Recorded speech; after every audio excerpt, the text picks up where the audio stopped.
Salut à tous et bienvenue sur Malte à propos. Pour cet épisode numéro 51, j'inaugure un petit cycle de 3 vidéos consacrées à l'œuvre de Marc Régnier. Pour commencer un petit peu en douceur, et ça correspond d'ailleurs avec les débuts du parcours dans le whisky de Marc Régnier, je vous propose un petit duel entre deux whiskies Bunnahabhain avec la version officielle du 12 ans d'âge, le 12 ans d'âge classique, le cœur de gamme de la distillerie, et un Bunnahabhain de 10 ans d'âge embouteillé par l'embouteilleur indépendant Murray McDavid, donc la maison qu'a fondée Marc Régnier en 1994. En 1994, donc il y a pile 30 ans, le monde du whisky est très différent de ce que l'on connaît aujourd'hui, de ce que l'on connaît depuis la fin des années 2000 environ. Le single malt n'existe quasiment pas à l'époque. C'est quelque chose de très récent qui a commencé à se développer justement à partir des années 90. Et donc en 1994, l'industrie du whisky, elle ne produit quasiment que du blend. Que du blend, donc un mélange d'orge maltée et de whisky de grain, qui est beaucoup moins onéreux à produire et beaucoup plus rapide à produire également. Et c'est dans ce contexte-là que Marc Régnier va fonder Murray McDavid, justement pour mettre en avant une production 100% orge maltée, c'est-à-dire 100% single malt. Marc Régnier est alors négociant en vin à Londres, mais il ne vend pas encore de whisky. Murray McDavid va être créé parce qu'un jour entre dans la boutique de Marc Régnier un certain Gordon Wright qui travaille chez Springbank, et Springbank, eux, ils produisent quoi? Du single malt. Il fait goûter ça à Marc Régnier et là c'est un peu le déclic, comment tout a commencé entre Marc Régnier et le whisky. Marc Régnier va s'associer tout naturellement avec Gordon Wright pour fonder Murray McDavid en 1994 et faire la part belle au single malt Scotch whisky, notamment en s'appuyant sur les incroyables quantités de fûts avec du single malt de plusieurs dizaines d'années d'âge que les distilleries avaient entassé avec la crise du whisky des années 80. Énormément de très très bons distillats, de très très vieux distillats végétais dans les chais de nombreuses distilleries, et Marc Régnier avec Gordon Wright, ils vont prendre leur sac à dos, leur bâton de pèlerin, ils vont faire le tour de ces distilleries pour racheter ces magnifiques fûts, ils vont sélectionner leurs fûts, ils vont sélectionner leurs distillats et ils vont embouteiller tout cela dans les années 90. La bouteille que j'ai là, c'est encore cette époque-là, distillée en 1997, ce Bunnahabhain 10 ans, et embouteillé en 2007. Donc là déjà, ça commençait un peu à tirer vers la fin. Les excellents fûts se faisaient rares et Marc Régnier m'a dit que pour cette bouteille-là, ils avaient été obligés d'améliorer les fûts, de les rendre meilleurs. Alors je ne sais pas exactement ce qu'il entendait par là. Depuis cette époque-là, Marc Régnier, il a revendu Murray McDavid, donc c'est une maison qui existe encore aujourd'hui, qui produit encore et embouteille encore de très bons whisky, mais plus dans les standards que souhaite voir émerger Marc Régnier, que souhaite partager Marc Régnier, et notamment les standards qui lui ont fait fonder Waterford. Donc voilà, c'était une première étape dans son parcours avec le whisky à Marc Régnier, une première étape très importante, parce que ça lui a permis de développer tout un réseau dans les distilleries de Scotch whisky, dans les distilleries écossaises. Et après Murray McDavid, il est passé à la deuxième étape de sa carrière dans le whisky, Bruichladdich. Donc ça, ce sera pour l'épisode numéro 2 de notre petit cycle, où je dégusterai des Octomores. Donc c'est un duel, Je vais commencer par le Bunnahabhain 12 ans. C'est un whisky que je connais bien, que je connais pas mal. J'en garde un excellent souvenir de ce Bunnahabhain 12 ans. C'est un peu une des références par lesquelles je suis arrivé dans le whisky, dans le bon whisky, entre guillemets.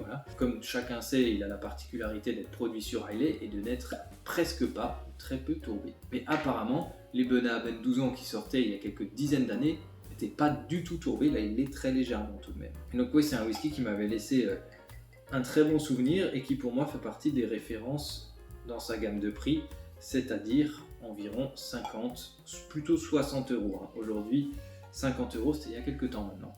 La dernière fois que j'ai dû en acheter une bouteille d'ailleurs. Influencé par les fûts de sherry, mais surtout par un très bon distillat.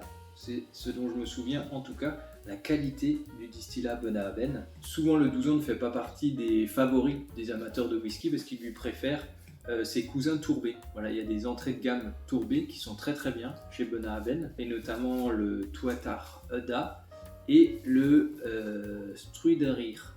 Et ils ont toujours des noms imprononçables aussi, autre caractéristique de Bonahaben, mais en tout cas, les deux entrées de gamme tourbées de Bonahaben sont très bien, et elles sont même un petit peu moins chères que ce 12 ans, car ce sont des NAS.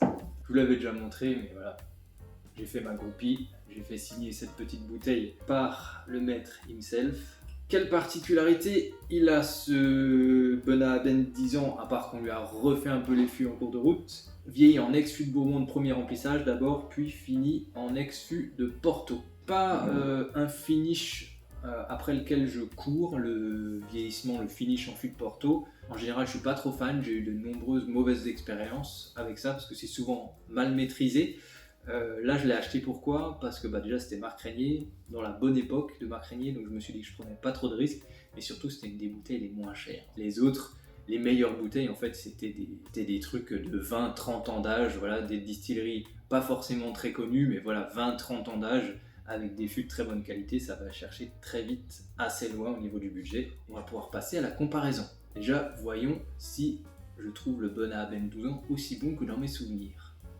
On est déjà, ouais, c'est exactement le souvenir que j'en avais, une profondeur du distillat, ce côté cuir mature, un peu d'alcool quand même, mais ce côté cuir, ce côté mature, ce côté fruit noir qui m'était resté en tête et qui est aussi très présent dans le 18 ans. Le 18 ans qui m'avait un peu déçu comparé à la qualité du 12 ans justement. Je trouvais pas le gap de prix justifié par rapport au prix du 12 ans. Ce Bonahaben 12 ans, il a un peu d'alcool au nez, c'est le premier whisky que je prends, mais surtout il est embouteillé à 46,3 degrés d'alcool, donc assez élevé, et il est surtout filtré Niccolò. Un très joli nez en tout cas, avec toute la profondeur, l'influence des beaux fûts de sherry, ouais, ce côté cuir vraiment qui pour moi est très caractéristique de Bonahaben. Je retrouve tout ça au nez, ça promet.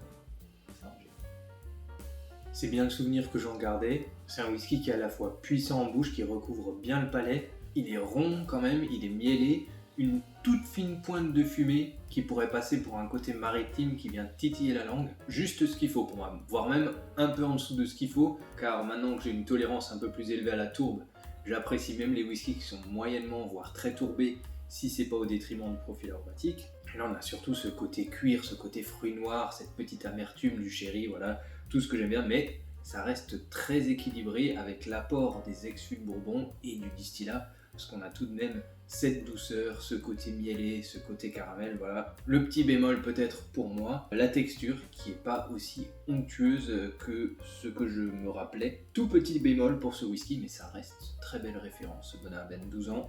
Son petit frère maintenant qui, je le sens au nez déjà, est beaucoup plus tourbé, complètement différent au nez. J'ai bien fait de commencer par le 12, une tourbe très présente, une tourbe plutôt sur le côté vraiment fumé, pas herbacé, pas à la Ardbeg, pas médicinal à la Laphroaig non plus. Voilà, quelque chose de plus classique au niveau de la tourbe qui pourrait se rapprocher peut-être d'un Lagavulin. Et derrière ça, malheureusement, pas grand chose. On a une petite douceur, un côté fruit, mais plutôt fruit rouge, un petit côté tannique peut-être. Mais c'est moins complexe, on arrive moins à distinguer tous les arômes, au nez en tout cas, que dans le 12 ans. Slangelo. Moi je persiste, hein. Les finishes en fût de Porto, pour moi ça a vraiment tendance à masquer le distillat. Bon, il reste équilibré, hein, mais pour moi il est à la fois moins complexe, moins profond que son grand frère le 12 ans officiel, et il a même encore un petit déficit de texture par rapport au 12 ans.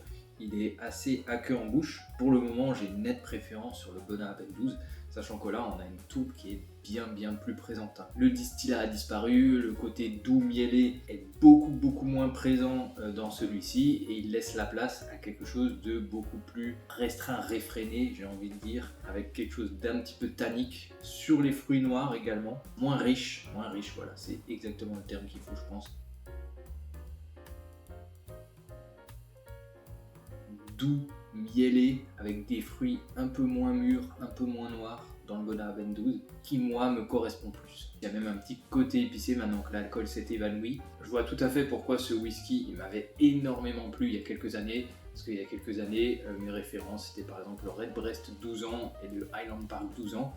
Voilà, il s'intercalait un peu entre les deux ce whisky. Pour moi c'est mon trio de choc du début de mes années whisky. Redbreast 12, Highland Park 12, Bonahaben 12. C'est trois références Voilà, classique de chez classique, mais ultra bonne. Le palais aussi s'est amélioré maintenant. Le côté alcoolique totalement évanoui. Il reste que la douceur qui enrobe bien le palais. Le côté fruité, les petites épices, la toute fine fumée qui vient titiller la langue. Plus ce côté cuir, fruits noirs, amertume du sherry. Franchement, le Bonnet 12, c'est pas mal du tout. C'est pas mal du tout. J'avais un souvenir encore meilleur peut-être, à cause d'une texture plus onctueuse. Là, je le trouve un poil aqueux, même si ça reste très correct. Je vous encourage à le goûter ou à le regoûter. Pas beaucoup d'évolution au nez, à part que l'alcool a disparu également. Un profil bien plus bidimensionnel, la tourbe et le côté tannique. Déjà un déficit de complexité par rapport aux 12 ans officiels pour moi. Ça s'améliore un poil. Tourbe toujours beaucoup plus présente. Elle domine ce profil aromatique. Le distillat Bonnet là il est masqué. Et du coup pour moi c'est un problème parce que ça pourrait passer sur des distillats qui sont moins riches, moins complexes, mais là vu que j'ai pris le 12 ans officiel avant, pour moi du coup c'est clairement un handicap maintenant. Si on avait pu associer ce niveau de tourbe à cette richesse aromatique du 12 ans, ça m'aurait beaucoup moins gêné, même si ça s'est un poil amélioré avec l'évaporation de l'alcool. On a un petit côté salin maritime qui est apparu. On est un peu plus pauvre niveau aromatique je trouve que sur le 12 ans officiel. C'est pas un mauvais whisky, ce Murray McDavid 10 ans d'âge, un peu old school on va dire parce que ça commence à dater, 1990, voilà, on est dans ma décennie de naissance, j'ai toujours l'impression que c'est pas si vieux que ça, mais ça commence à dater. Voilà, 2007 c'était déjà il y a 17 ans. Si on doit faire un classement assez facile pour moi, premier assez largement, assez significativement le Bonnet 12 ans, très belle référence, surtout si vous arrivez à le toucher autour de 50 €, pour moi c'est un très bon prix. Et deuxième, assez largement distancé, ce Murray McDavid Bonnet 10 ans. Aujourd'hui, il a vraiment pas fait le poids. Voilà, c'est déjà la fin de cette vidéo, j'espère que celle-ci vous a plu. On se retrouve très vite sur Malte à propos pour une deuxième vidéo consacrée à l'œuvre de Marc Régnier. Restez connectés, n'hésitez pas à vous abonner à la chaîne et à laisser un commentaire, c'est toujours sympa de pouvoir discuter avec vous, je vous l'ai déjà dit 50 fois, c'est pas grave, je vous le redis. Et puis en attendant bien sûr, le plus important, portez-vous bien.